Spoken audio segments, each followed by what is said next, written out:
Um abraço a você, caro amigo internauta, minha gratidão por estar mais uma vez acessando o nosso vídeo, que você já sabe, pode também assistir pelo site da editora Chico Xavier, que é o www.editorachicoxavier.com.br. Hoje nós vamos tratar da questão número 266 de O Livro dos Espíritos. Ela está na sua parte segunda, do Mundo Espírita ou Mundo dos Espíritos, em seu capítulo 6º, que trata da vida espírita. E a questão 266 é a seguinte: não parece natural que se escolham as provas menos dolorosas? E a resposta dos espíritos é a seguinte: pode parecer-vos a vós, ao espírito não. Logo que este se desliga da matéria, cessa toda ilusão e outra passa a ser a sua maneira de pensar. Primeiro nós temos que localizar aqui esta pergunta. Não vos parece natural que se escolham as provas menos dolorosas? Qual é o momento dessa escolha da pergunta que se refere Kardec aqui? É o momento em que, ainda no plano espiritual, antes da reencarnação, o espírito vai escolher, traçando o seu projeto de vida, quais serão as provas, as dificuldades que a vida vai lhe trazer quando reencarnado estiver. Essas provas, obviamente, nós sabemos e já aprendemos que elas são escolhidas de acordo com as necessidades de aprendizado do espírito, avaliando os débitos adquiridos por ele no passado, mas também tudo aquilo que ele já aprendeu. A vida vai lhe trazer, de acordo com essas escolhas, as dificuldades e também as possibilidades que poderão trilhar a sua evolução nessa próxima experiência reencarnatória. Então, por que não é assim tão claro que o espírito vai escolher as provas que pareçam ser mais fáceis de passar, com menos dificuldades, com menos dor e menos sofrimento? É porque é uma questão do ângulo de visão. Quando nós analisamos a situação estando aqui reencarnado, o nosso ângulo de visão são os limites da vida em que a nossa memória é capaz de nos trazer. Ou seja, desde o berço, o início dessa nossa reencarnação, e tendo como perspectiva algumas décadas à frente, até a nossa desencarnação. Normalmente esse é o ponto de vista do homem médio reencarnado no planeta. E diante desta visão que ele tem, a grande maioria, traça as suas necessidades e busca, através dos seus projetos de vida nesta reencarnação, atender aquilo que ele elege como as necessidades da sua vida material. Então, ele se esforça muito mais para as conquistas materiais, para a aquisição de bens, de cargos, para a busca do poder, enfim, pelas conquistas que vão ficar limitadas aqui no plano material e que, obviamente, não poderão incorporar o patrimônio do espírito quando ele desencarnar e seguir a sua vida para o lado de lá. Mas para o espírito que está desencarnado, a visão é outra, a ótica é outra, porque a memória vai lhe trazer um passado muito maior do que aquele que está aqui reencarnado.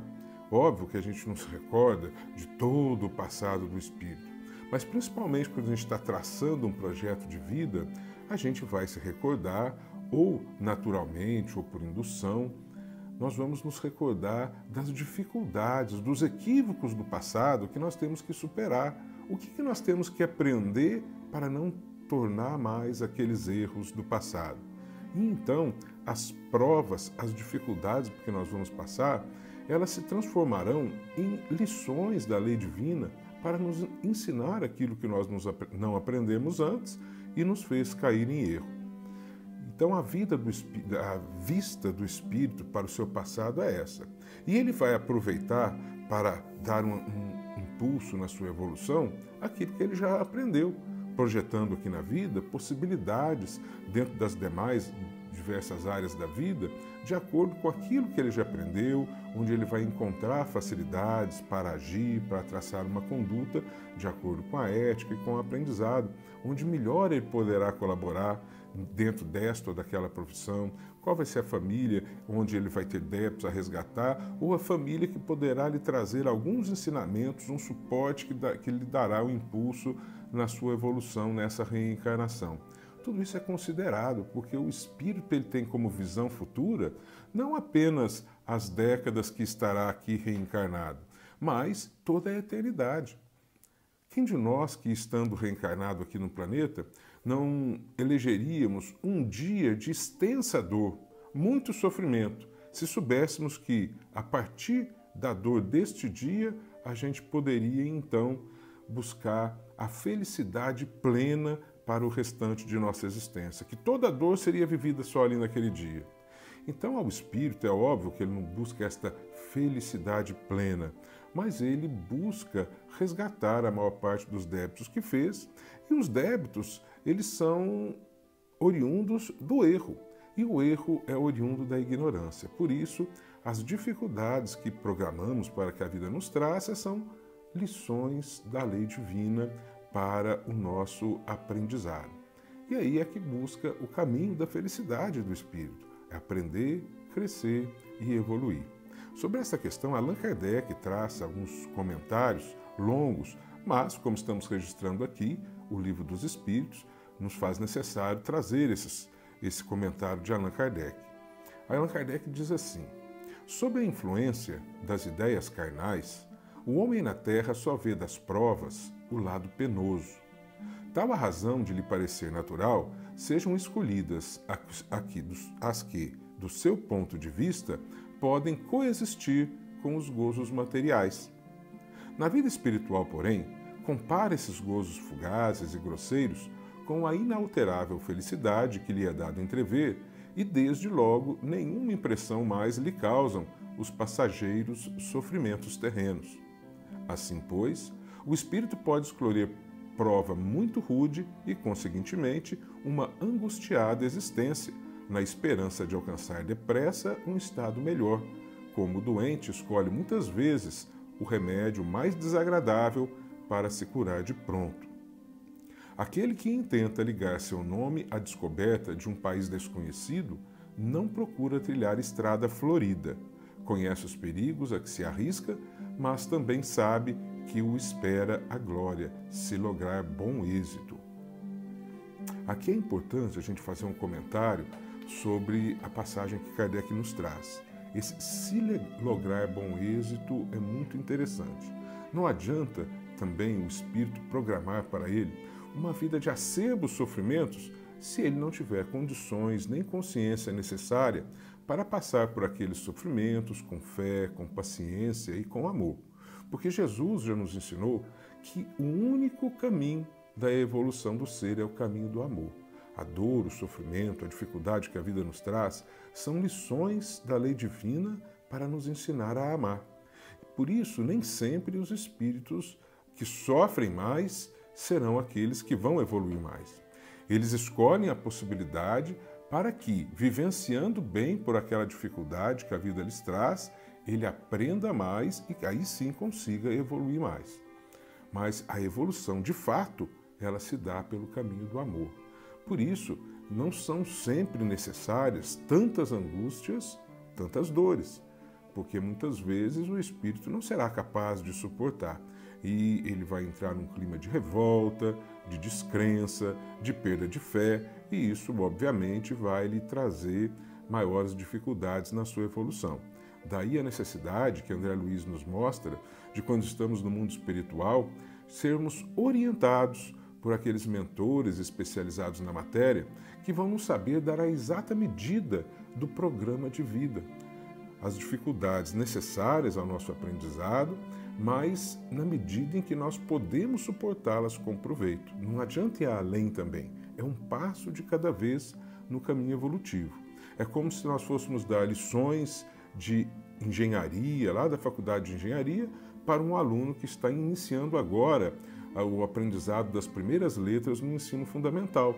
Ele não vai dar conta hoje, poderá dar daqui a um tempo, quando passar por toda a escala do ensino fundamental, ensino médio e depois chegar aos bancos da faculdade. Mas por hora ele dá conta de aprender as letras, aprender os vocábulos, aprender a gramática na sua iniciação. E assim também o espírito, é passo a passo na sua evolução. E Kardec continua: a doutrina da liberdade que temos de escolher as nossas existências e as provas que devamos sofrer, deixa de parecer singular, desde que se atenda a que os espíritos, uma vez desprendidos da matéria, apreciam as coisas de modo diverso da nossa maneira de apreciá-los. Divisam a meta, que bem diferente é para eles dos gozos fugitivos do mundo. Após cada existência, veem o passo que deram e compreendem o que ainda lhes falta em pureza para atingirem aquela meta. Daí, o se submeterem voluntariamente a todas as vicissitudes da vida corpórea, solicitando as que possam fazer que a alcancem mais presto. Não há, pois, motivo de espanto no fato de o espírito preferir a existência mais suave, do espírito não preferir a existência mais suave. Não lhe é possível, no estado de imperfeição em que se encontra, gozar de uma vida isenta de amarguras. Ele o percebe e, precisamente para chegar a fruí-la, é que trata de se melhorar. O que nós vamos lembrar aqui também é que quando estamos no mundo espiritual, não apenas traçamos um projeto de existência, as dificuldades que a vida vai nos trazer, dores, sofrimentos, enfim, tudo isso porque haveremos de passar. Mas principalmente depois de que programamos tudo isso, ainda no mundo espiritual, ainda antes da reencarnação, nós nos preparamos para vivenciar todas essas dificuldades. Daí a sabedoria popular dizer que Deus dá o frio conforme o cobertor. Aí nós vamos estudar, vamos fazer estágios, vamos buscar tudo aquilo de que necessitamos para angariar as forças necessárias para superar as dificuldades do caminho com proveito. Porque o que importa não é o sofrimento pelo sofrimento. O que importa é o que aquela lição, aquela dificuldade pode nos trazer de aprendizado. E aprendizado para nos dar estrutura para amar, para aprender a amar, assim como nos ensinou o Mestre Jesus. E continua Kardec. Não vemos, aliás, todos os dias exemplos de escolhas tais? Que faz o homem que passa uma parte de sua vida a trabalhar sem trégua, nem descanso, para reunir haveres que lhe assegurem o bem-estar, se não desempenhar uma tarefa que a si mesmo se impôs, tendo em vista melhor futuro?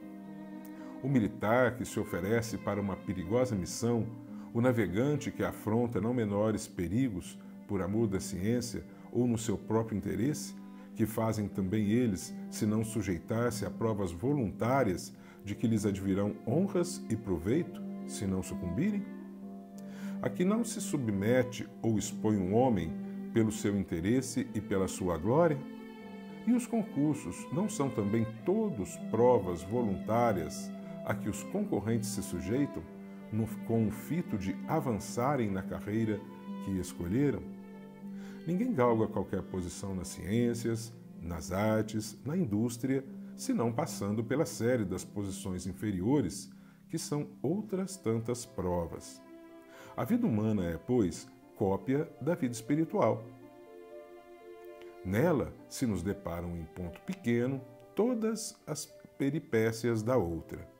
Ora, se na vida terrena muitas vezes escolhemos duras provas, visando posição mais elevada, por que não haveria o espírito que enxerga mais longe que o corpo, e para quem a vida corporal é apenas incidente de curta duração, de escolher uma existência árdua e laboriosa desde que o conduza à felicidade eterna?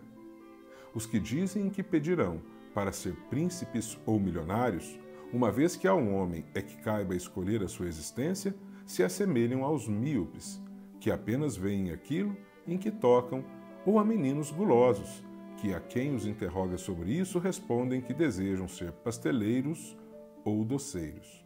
Aqui vale a pena também nós fazemos um parênteses nas alegações de Kardec, para nos lembrar que Emmanuel, nos falando sobre aquela passagem de que é mais fácil um camelo passar no buraco de uma agulha do que um rico entrar no reino dos céus, que ele nos mostra e nos ensina que não é a riqueza material do mundo que vai tornar um homem incapaz de adquirir o reino do céu, até porque a riqueza é um meio que proporciona a vida aqui na terra, a vida material. O que seríamos de nós se riquezas não se unissem em um mesmo grupo, em um grupo de pessoas que buscassem, através de empresas, de indústrias, poder fornecer alimentos e proporcionar empregos para o sustento de tantas pessoas e tantas famílias. Então, a riqueza por si só é um instrumento. A dificuldade da riqueza é como usar esta riqueza. Porque a riqueza é uma prova também. Assim como a pobreza, assim como uma enfermidade, também a riqueza é uma prova de aprendizado para o espírito. Ela não é algo que vai nos proporcionar simplesmente a felicidade. Fosse assim, e todos os ricos, milionários, seriam pessoas plenamente felizes, o que nós sabemos que não é verdade. Portanto, Emmanuel nos diz que todos nós temos a nossa riqueza. Para alguns, ela é de fato a riqueza material, do dinheiro, da moeda, da possibilidade de ganhos. E aí a prova desse espírito é como direcionar e utilizar essa riqueza. Ela não está na mão dele por acaso, está para o seu aprendizado também. Ela não está na mão dele para torná-lo incapaz de ganhar o reino dos céus, porque se assim fosse, Deus não a colocaria no mundo. Mas outros que não têm a riqueza moedada, a riqueza material, terão outros tipos de riqueza. Quantas pessoas têm tempo de sobra na vida? A sua riqueza é o tempo e não dedicam esse tempo para um afazer que possa ser útil para ele mesmo e para o próximo, para auxiliar, dar uma mão para o seu vizinho carente, buscar em uma ONG qualquer, numa casa espírita ou de uma outra religião qualquer, uma tarefa edificante para aprender, ocupar o seu tempo de acordo com os ensinamentos do Mestre Jesus. Outras pessoas têm possibilidades melhores para ensinar, enfim, todos nós, de acordo com os nossos aprendizados do passado, temos as nossas riquezas. E de acordo com as nossas possibilidades de trabalho, de aprendizado e crescimento, lá no mundo espiritual escolhemos não só as dificuldades por que haveremos de passar, mas as possibilidades que a vida vai nos trazer. A oportunidade de aprendizado, a oportunidade de exercer uma tarefa determinada numa casa espírita. E quantos de nós, quando somos convidados para exercer determinada tarefa, quem sou eu, meu irmão? Tenho que aprender muito para fazer essa tarefa. E assim, com uma palavra de falsa humildade, nós apenas nos afastamos da tarefa que a vida nos trouxe como possibilidade de aprendizado e crescimento. Então, quando se fala em riqueza, não devemos pensar apenas na riqueza material, mas cada um tem que pensar na sua riqueza. O que é que a vida me dá em abundância? E aí é justamente o ponto do seu aprendizado, o ponto do trabalho. Por isso que Jesus falava, é mais fácil um camelo passar no buraco de uma agulha do que um rico entrar no reino dos céus. Porque quando nós recebemos algo da vida em abundância, na abundância nós acabamos nos acomodando e não aprendemos, não utilizamos aquilo que temos em abundância de uma forma que possa ser útil ao nosso aprendizado, ao nosso crescimento e à nossa evolução. E continua Kardec. O viajante que atravessa profundo vale ensombrado por espesso nevoeiro não logra apanhar com a vista a extensão da estrada por onde vai, nem os seus pontos extremos. Chegando, porém, ao cume da montanha, abrange com o olhar quanto percorreu do caminho e quanto lhe resta dele percorrer. Divisa-lhe o termo, vê os obstáculos que ainda terá de transpor e combina então os meios mais seguros de atingi-lo. O espírito encarnado é qual viajante no sopé da montanha. Desenleado dos liames terrenais, sua visão tudo domina, como a daquele que subiu a crista da serrania. Para o viajor, no termo da sua jornada, está o repouso após a fadiga. Para o espírito, está a felicidade suprema após as tribulações e as provas. Dizem todos os espíritos que na erraticidade eles se aplicam a pesquisar, estudar, observar, a fim de fazerem a sua escolha. Na vida corporal, não se nos oferece um exemplo deste fato? Não levamos frequentemente anos a procurar a carreira pela qual afinal nos decidimos, certos de ser a mais apropriada a nos facilitar o caminho da vida? Se numa o nosso intento se malogra, recorremos a outra. Cada uma das que abraçamos representa uma fase, um período da vida. Não nos ocupamos cada dia em cogitar do que faremos no dia seguinte? Ora, que são para o espírito as diversas existências corporais, se não fases, períodos, dias da sua vida espírita, que é, como sabemos, a vida normal, visto que a outra é transitória e passageira? E assim, Kardec termina a sua colocação. Resta-nos apenas aqui ainda lembrar que as provas são diferentes para cada um de nós. Aqui na vida, quando nós vamos escolher, como Kardec diz aqui, a nossa profissão, o que nós vamos fazer da vida, cada um faz escolhas diferentes. Um prefere na área das ciências exatas, outro das ciências sociais, outros preferem em profissões mais técnicas, mais práticas. Enfim, cada um de nós tem um desenvolvimento de habilidades e preferências em todas as situações que a vida nos traz. Isso não é por acaso, isso é fruto do patrimônio que cada um construiu no seu passado. Então a minha necessidade de trabalho hoje vai estar de acordo com as provas que eu escolhi. E por isso vão ser diferentes das provas do meu irmão, porque as necessidades dele são alheias, são diferentes às da minha. Porque cada um, em razão do exercício do livre-arbítrio, vai escolhendo nas suas mais diversas reencarnações e momentos na erraticidade, vão escolhendo questões diferentes para aprender e crescer, vão traçando caminhos diferentes. Então nós chegamos no momento da existência cujas necessidades de aprendizado são igualmente diferentes. Por isso, há tanta diferença entre nós nas necessidades, no que a vida nos traz, nos sofrimentos pelos quais passamos, nas oportunidades que a vida nos traz. Mas uma coisa é certa, todas as dificuldades, todas as oportunidades, tudo que a vida traz para cada um de nós, a família que nos abriga, a profissão que temos, as oportunidades de emprego, estão na exata medida da necessidade de aprendizado e evolução de cada um naquele momento da sua existência de espírito eterno. A lei divina, ela não vai assim caminhando por acaso, ela vai nos colocando na vida de uma forma que nos possibilita realmente tudo o necessário para a nossa ascensão moral e espiritual. Agora, caminhar junto com o que Cristo nos ensinou, tê-lo como modelo, tê-lo como guia, aí é uma opção de cada um de nós no exercício do livre-arbítrio. O que devemos saber é que, com certeza, pelas escolhas de hoje, haveremos de ser submetidos à lei de causa e efeito. Que Jesus nos abençoe e ilumine os nossos corações. Muita paz.